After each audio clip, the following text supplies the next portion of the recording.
Hello chess buddies, welcome to Amateur Chess University. Today, we'll be looking at the analysis of the round 2 game that took place in the second Hangzhou Asian Game qualifiers in China between Qun Ma and Zhang Zhong, the two Chinese grandmasters. This was a fascinating game with a beautiful finish. So without further ado, let's head straight into the game. Ma here had the white pieces and he begins with d4, going for the queen's pawn opening. Zhang replied with d5, c4 by Ma, going for the queen's gambit. Zhang accepts the queen's gambit, capturing the pawn at c4.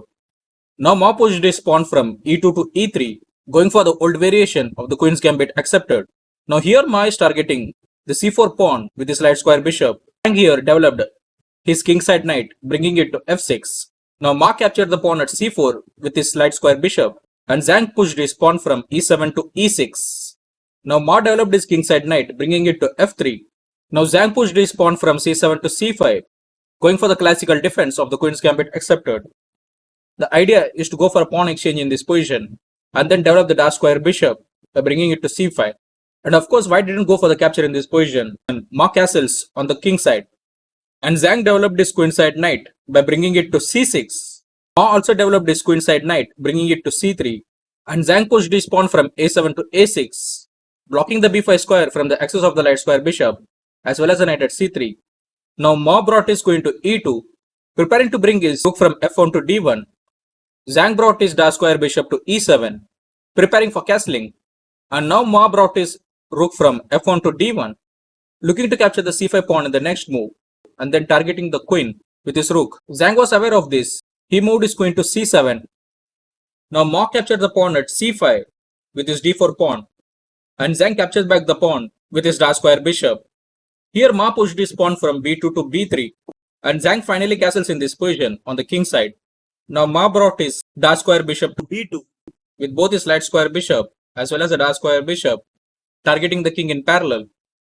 Here Zhang brought his rook from f8 to d8, looking to go for the rook exchange. Ma accepts this.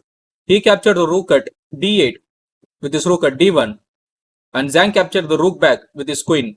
Now Ma brought his rook from a1 to d1, targeting the queen, and Zhang moved his queen to c7. Here Ma moved his knight from f3 to g5, preparing to bring his other knight to e4, and then target the dark square bishop at c5. So here Zhang moved his dark square bishop to e7. Now Ma moved his other knight from c3 to e4, asking for a knight exchange.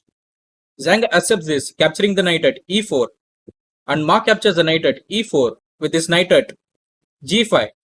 Here Zhang pushed his pawn from b7 to b5, targeting the light square bishop, and Ma moved his light square bishop to d3. Now Zhang developed his light square bishop, bringing it to b7, and Ma moved his queen to h5.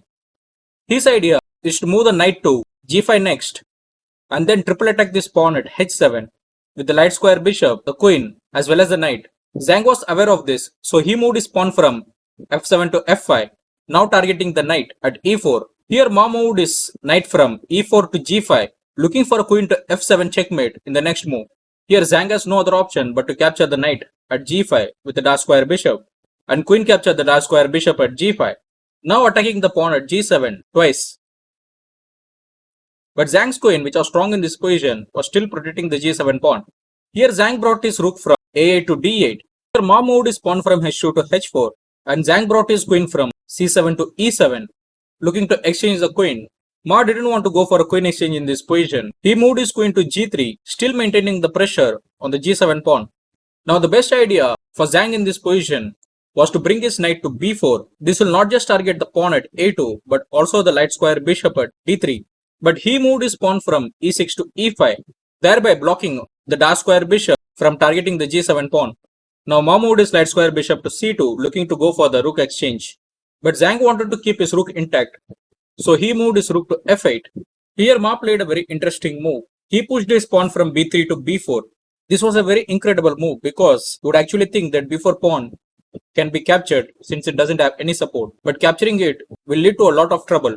If Zhang tries to capture the b4 pawn with his knight, then Ma will bring his light square bishop to b3, now giving a check to the king. Now in this position, moving the king to h8 will not be a good idea because then the dark square bishop can capture the pawn at e5, leading to a triple attack from both the bishop as well as the queen. And if Zhang tries to block the check by bringing the knight to d5, then Ma will capture the knight at d5 with the light square bishop. And if Zhang tries to capture the light square bishop, then Ma will capture back the light square bishop with his rook, and it will be Ma having the advantage, making this e5 pawn weak. So after b4 from Ma, the knight cannot capture the pawn at b4. If Zhang tries to capture the pawn at b4 with his queen, then we will again have the same idea, where the light square bishop will move to b3, giving a check. And if Zhang tries to move his king to h8, then Ma will move his rook to d7. Now Zhang will be under all sorts of attack, with the rook now targeting the bishop at b7 as well as his pawn at g7. So after pawn to b4 by white, Zhang moved his light square bishop back to c8. And moving the light square bishop back to c8 make this b4 pawn vulnerable. So here Ma moved his pawn from a2 to a3, and Zhang brought his rook to f6, preparing to bring his rook to g6 next, and then target the queen at g3. Ma prevented this by pushing his pawn from h4 to h5. Here Zhang brought his light square bishop to d7, and Ma moved his rook from d1 to d5, preparing to bring his bishop to c3 next. Now Zhang moved his rook from f6 to d6, looking to go for the rook exchange, and Ma avoided this by moving his rook to c5. Here Zhang moved his rook to h6, now targeting the pawn at h5, and Ma moved his light square bishop to c3, delivering a check. Here Zhang cannot block the check with his light square bishop, because then the rook will capture the knight at c6, and if the light square bishop captures the light square bishop at b3, then Ma will capture the rook at h6 with his rook. Zhang cannot capture this rook at h6 because the g7 pawn is still pinned. So after bishop to b3 check, Zhang moved his king to h8, and Ma moved his light square bishop to d5. Here Zhang pushed his pawn from f5 to f4, now targeting the queen. Now capturing the f4 pawn is not a good idea, because if Ma captures a pawn on f4, then Zhang will capture back the pawn on f4. And if queen captures the pawn on f4, then Zhang will bring his queen to e1, giving a check. And the queen will have only one place to go, that is h2. And Zhang will pick up the pawn with his rook, forcing the queen to move to g3. And Zhang will move his rook to f5. And if you look at this position, the table would be turned, and it will be Zhang who will be attacking. So after this pawn push to f4, Ma moved his queen to f3, protecting this pawn at h5. And here Zhang moved his queen to e8, now targeting this pawn at h5 twice. And now Ma captured the pawn at f4 with his pawn at e3. And here Zhang brought his knight from c6 to d4, now targeting the queen. Now Ma captured the knight at d4 with his dash square bishop, and Zhang captured the dash square bishop with his pawn at e5, getting a pass pawn in the process. Now Ma moved his light square bishop to e4, looking to prevent this pawn at d4 from going further, and Zhang moved his rook from h6 to d6. Here Ma brought his rook from c5 to e5, targeting the queen at e8, and Zhang moved his queen from e8 to c8. Here Ma moved his light square bishop back to d3, preventing this pawn from going further, and Zhang brought his light square bishop to c6, now attacking the queen at f3. Here Ma moved his queen from f3 to e2, and Zhang moved his rook to f6, targeting the f4 pawn. Here Ma pushed his pawn from g2 to g3, and Zhang pushed his pawn from h7 to h6. Now Ma moved his rook from e5 to e7, and Zhang moved his rook from f6 to f8. Now Ma moved his queen to e5, looking to go for checkmate in the next move by capturing this pawn at g7. The best move for black in this position was to bring the rook to either f6 or bring the queen to g4, thereby preventing the capture of this g7 pawn. But here Zhang moved his rook to g8, and this brings us to the position in the thumbnail.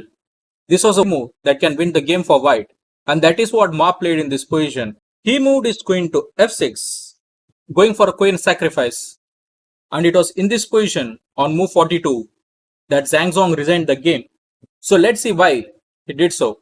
The queen to f6 move was such a brilliant idea from Ma queen. Now what can black do in this position?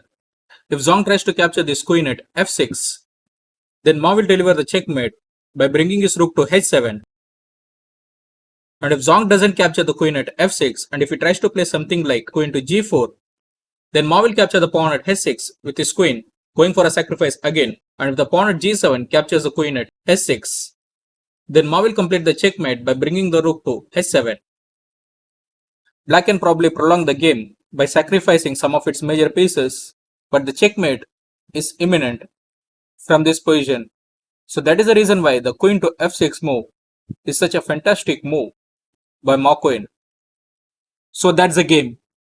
I hope you enjoyed the analysis. If you have any thoughts on the game, feel free to share below. Thank you for watching. Take care. See you.